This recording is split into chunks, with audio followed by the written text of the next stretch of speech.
Hello, good morning प्रिय विद्यार्थियों। मैं Shankarlal Jangid, faculty of maths से जीपीएस स्कूल गुढ़ागोड़ जी। आज की ऑनलाइन क्लास में आपका स्वागत है। तो आज के वीडियो में हम ले रहे हैं प्रश्नावली 3.6 में लास्ट का क्वेश्चन। उससे पहले हमने लेसे यानी कि एलसीएम लघुत्तम समापवर्तक ज्ञात करना सीखा, एचसीएफ यानी कि महत्तम समापवर्तक ज्ञात करना सीखा, द्विघात समीकरणों के मूल ज्ञात करने सीखे, द्विघात समीकरणों के मूलों की प्रकृति ज्ञात करनी सीखी। तो उसी की श्रृंखला में लास्ट का क्वेश्चन है कि आपको एलसीएम और एचसीएफ दिए हुए हैं। एलसीएम और एचसीएफ यानी कि मैसे और लेसे आपको दिए हुए हैं। आपको दो व्यंजक ज्ञात करने हैं, यानी कि वो दो संख्याएं कौन सी है जिनका एचसीएफ तो x-5 हो और एलसीएम x क्यूब -19 -30 हो। तो इसको हम कैसे करें? देखिए, इसको हम हल करते हैं। मतलब हमें दिया क्या है? मैथ से यानी कि एचसीएफ x-5 दिया है। एलसीएम यानी कि लेसे का मतलब होता है लघुत्तम समापवर्तक, least common multiple x³ -19x -30, ये हमें दिया है। तो हम क्या करेंगे? इसके पहले गुणनखंड करेंगे, इसको गुणनखंड करके सरल करेंगे। अब इसका गुणनखंड कैसे करें? एचसीएफ जो होता है वो एलसीएम में भी शामिल होता है, मतलब वो एलसीएम में भी शामिल होता है। तो इसका मतलब x-5 भी इसके अंदर है। इसके जो फैक्टर होंगे उसमें एक फैक्टर x-5 भी है। तो इसके गुणनखंड करने के तरीके दो हैं। एक तो इसे हम क्या करेंगे, x बराबर वैल्यू रखेंगे 1 2 3 4 5 प्लस या माइनस में। कब तक? जब तक इसका मान शून्य न हो जाए। कब तक रखेंगे? जब तक इसका मान क्या नहीं हो जाए, शून्य नहीं हो जाए। तो हम क्या करते हैं, इसके गुणनखंड करने के लिए इसी का हम गुणनखंड कर रहे हैं। गुणनखंड, तो गुणनखंड के लिए एक तरीका तो यह है कि इसको इससे डिवाइड कर दो, एलसीएम को एचसीएफ से डिवाइड कर दो। एक तरीका तो यह है। इसके जो फैक्टर आएंगे वो इसके गुणनखंड होंगे। एक तरीका और है, वो क्या है कि इसमें x की वैल्यू रखेंगे हम, x बराबर 1 रखने पर इसका मान शून्य होना चाहिए, नहीं होता है तो 2 रखेंगे, 2 रखने पर शून्य नहीं होता है तो 3 रखेंगे, 3 रखने पर भी शून्य नहीं होता है तब हम क्या करेंगे, वापिस माइनस का 1 रखेंगे, माइनस का 2 रखेंगे, माइनस का 3 रखेंगे। इस प्रकार से ऐसा कोई मान जो इसमें रखने पर क्या बन जाए, शून्य बन जाए। इसके लिए हम क्या करेंगे, ये चीज हम रखने के लिए टाइम ज़्यादा लगेगा, इसलिए हम क्या करेंगे, इसको इससे डिवाइड कर देंगे। मतलब ये जो है x³ -19x -30, इसमें हम क्या करेंगे, x-5 को भाग दे देंगे, x-5 से क्या कर देंगे, डिवाइड कर देंगे। x-5 से डिवाइड करने पर क्या आएगा, x³ आना चाहिए, तो इसको x² से इंटू करेंगे, x² से डिवाइड, जैसे आपको बताया पहले, x² से इंटू करने पर x³ को -5 से इंटू करने पर -5x²। चिन्ह चेंज करेंगे, ये क्लियर हो जाएगा। ये संख्या उतारेंगे पहले, 5x² प्लस के माइनस के 19x माइनस के 30, इसमें इस चिन्ह का भाग देंगे तो प्लस 5x से इसको इंटू करेंगे 5x² माइनस 25x, चिन्ह चेंज करेंगे, क्लियर, प्लस के 6x माइनस 30। पहले पद को भाग देंगे प्लस 6 से इंटू करने पर 6x माइनस 30, चिन्ह चेंज करने पर क्लियर 0। मतलब शेषफल शून्य आएगा। शेषफल क्या आएगा? शून्य। इसका मतलब इससे ये डिवाइड होता है, तो अतः इसके गुणनखंड क्या हो गए? इसी के गुणनखंड, मतलब ये x cube minus 19x minus 30 equally है क्या? x minus 5 into x square plus 5x plus 6। इन दोनों का गुणनफल बेटे, इन दोनों का गुणनफल क्या आएगा? यही आएगा, x cube minus 19x minus 30। तो इन्हीं का गुणनफल, इसका मतलब क्या हुआ? इसके गुणनखंड है ये, इसके क्या हो गए? गुणनखंड हो गए। अब इसके गुणनखंड और करेंगे हम। ये तो त्रिघात में था, इसको डिवाइड करके हमने गुणनखंड के रूप में दे दिया।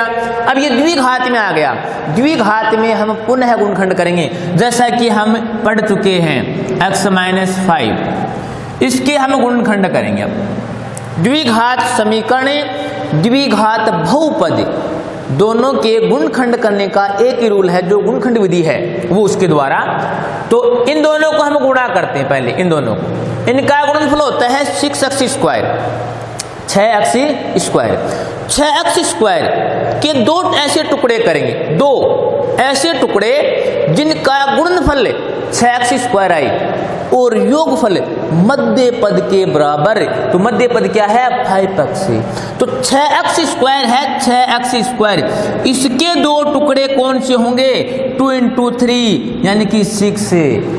एक्स स्क्वायर कैसे आएगा? यहाँ एक्स लगाएंगे, यहाँ एक्स, दोनों के एक्स लिखेंगे तो एक्स स्क्वायर बन गया। मतलब ये दो संख्या ऐसी हैं जिनका गुणनफल 6x स्क्वायर बनता है, और ये दोनों ही संख्या ऐसी हैं जिनका योगफल 5x बनता है, मध्य पद बनता है।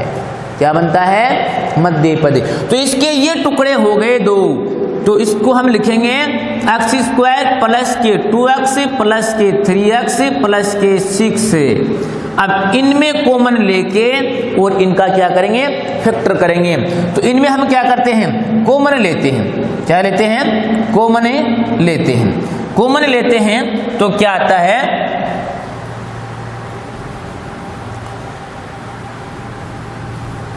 देखो अब आगे, x माइनस 5, इसमें x कॉमन आता है, क्या बचता है? x plus 2। इसमें कॉमन आता है 3, तो बचता है x प्लस 2। दोनों में सेम ही होना चाहिए, दोनों में सेम ही है। x माइनस 5, एक हो गया x प्लस 2, एक हो गया x प्लस 3।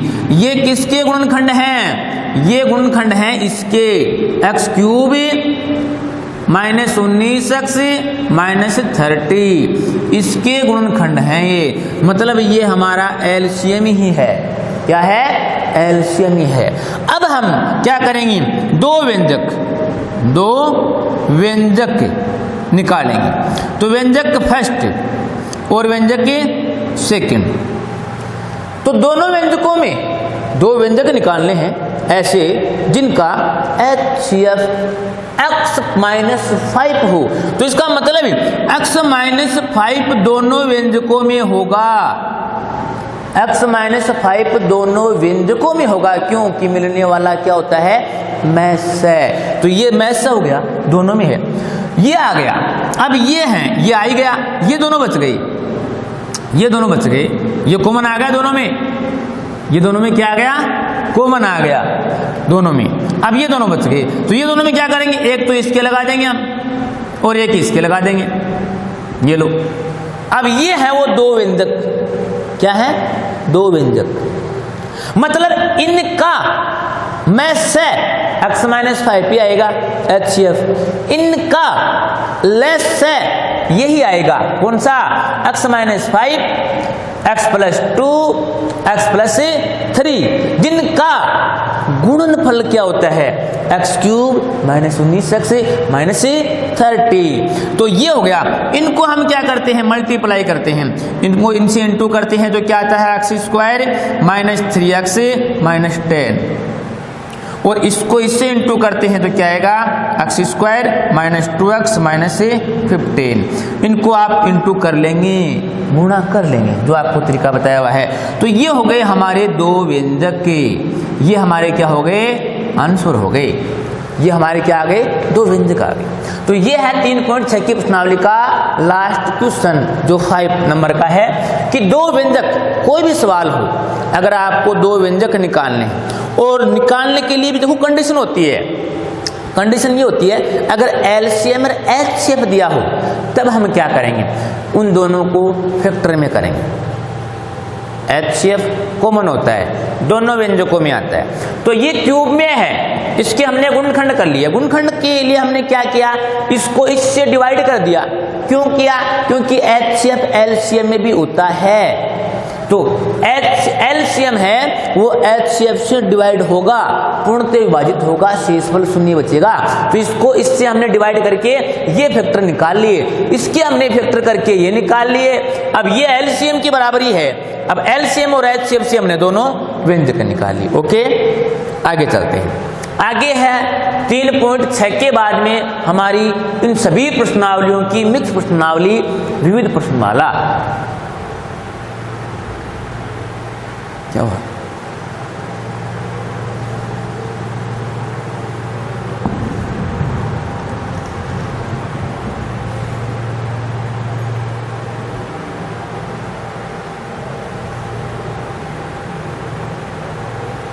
अब विविध प्रश्नमाला में चलते हैं।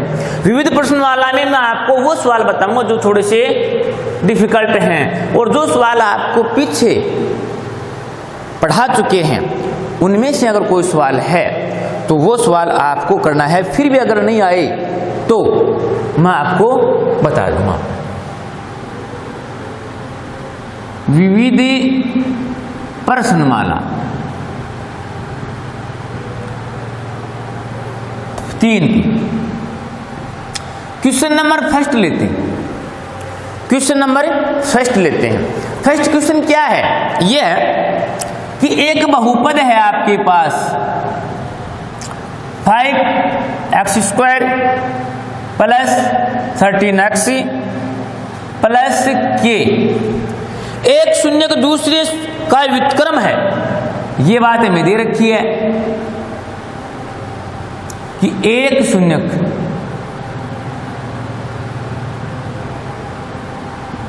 दूसरे का व्युत्क्रम है, तो k का मान ज्ञात करो।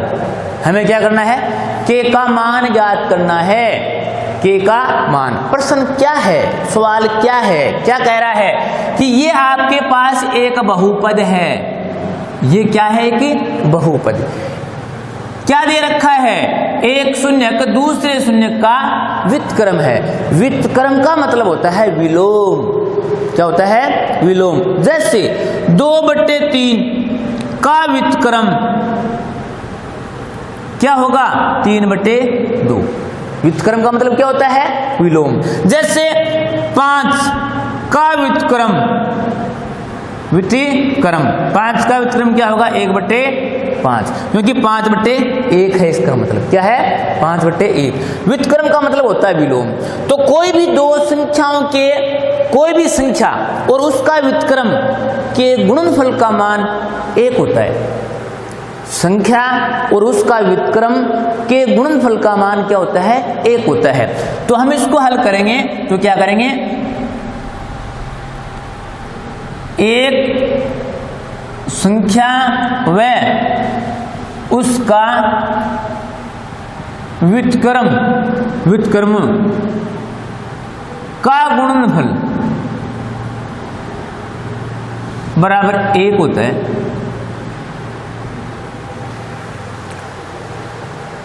क्या होता है, 1। कोई भी संख्या और उसका व्युत्क्रम का गुणनफल 1 होता है। तो इसका मतलब यह हुआ कि अतः, इसका मतलब यह हुआ कि शून्यकों का गुणनफल, शून्यकों का गुणनफल -c/a प्लस c/a, c/a होता है शून्यकों का गुणनफल, यानी कि अल्फा इंटू बीटा c/a। एक अर्थार्थ c/a का मान क्या है, 1 है। क्या है? 1 है। क्यों? क्योंकि गुणनफल का मान क्या है? 1 है।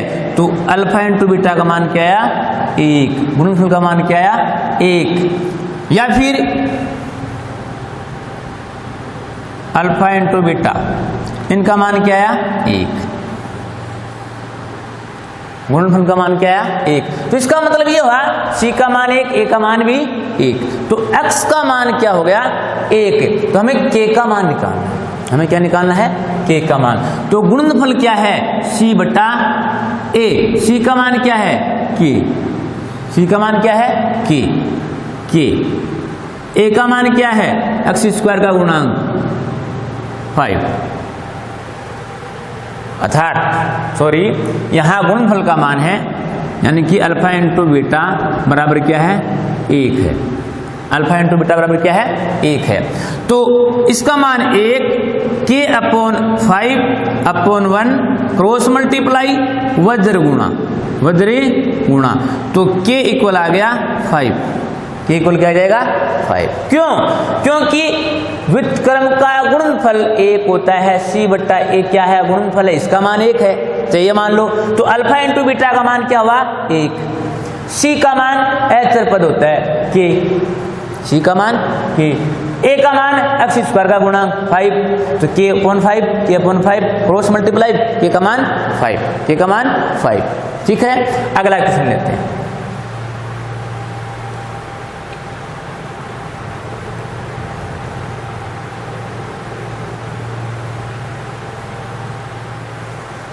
अगला क्वेश्चन लेते हैं हम।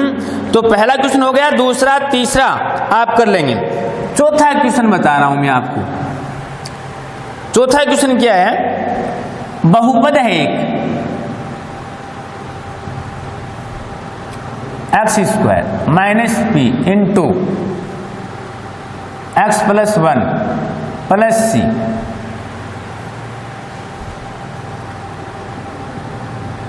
के शून्यक इस प्रकार है कि अल्फा प्लस बीटा इन अल्फा प्लस 1 और इंटू बीटा प्लस 1 इक्वल 0 है। तो c का मान ज्ञात करो।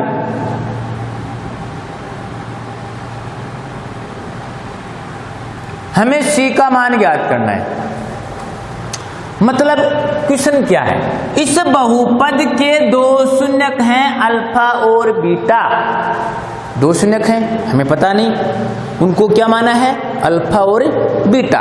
2 शून्यक है, वो इस प्रकार से हैं कि alpha plus beta into beta plus 1, alpha plus 1 into beta plus 1 equal 0। तो इसको हम हल करते हैं। तो क्या करते हैं, ये हमें शून्यक है हमारे, इस प्रकार से हैं। तो इसको सरल कर लेते हैं पहले, या फिर हम क्या करते हैं, पहले ये कर लेते हैं कि शून्यकों, ये जो क्वेश्चन है इसको मानक रूप में x² माइनस p से इंटू करते हैं, px minus plus minus p plus c। तो ये x² का गुणांक, ये x का गुणांक, ये अचर पद a b c। तो पहली जांच शून्यकों का योग, यानी कि अल्फा प्लस बीटा बराबर होता है माइनस b/a। तो alpha plus beta minus b का मतलब होता है x का गुणांक क्या है? माइनस p अपॉन a का मतलब x² का गुणांक। तो अल्फा प्लस बीटा का मान आता है हमारा प्लस p। 1 नंबर बात। दूसरी, शून्यकों का गुणनफल अल्फा इंटू बीटा इक्वल होता है c/a। तो alpha into beta equal c का मतलब अचर पद ये है माइनस p प्लस c बट्टा a का मान 1। तो अल्फा इंटू बीटा बराबर माइनस p प्लस c। ये नंबर 2 बात। ये क्या आ गई हमारी? नंबर दो बात है, फर्स्ट और सेकंड। अब प्रश्न के अनुसार चलते हैं, प्रश्न के अनुसार। तो प्रश्न हमारा क्या है, सवाल हमें इनका मान 0 है तो इसको लेते हैं alpha plus 1 into beta plus 1 equal 0। इसको सरल करते हैं, इसको इससे इंटू करते हैं अल्फा बीटा प्लस अल्फा, 1 से इंटू करते हैं प्लस बीटा प्लस 1 इक्वल 0। अब समीकरण नंबर फर्स्ट व सेकंड से अल्फा इंटू बीटा, इनका मान अल्फा इंटू बीटा का मान क्या है, माइनस पी प्लस सी, माइनस पी प्लस सी। अल्फा प्लस बीटा इसका मान क्या है, पी प्लस 1 इक्वल 0। इसका मान ये कि इनका मान अल्फा इंटू बीटा का मान ये रखा है मैंने माइनस पी प्लस सी, इसकी जगह माइनस पी प्लस सी, प्लस का चिन्ह अल्फा प्लस बीटा का मान क्या है, पी, तो पी रखा है plus 1 equal 0, plus minus cancel, C plus 1 equal 0, तो सी बराबर -1, सी का मान क्या आएगा, -1 आएगा। ओके, धन्यवाद।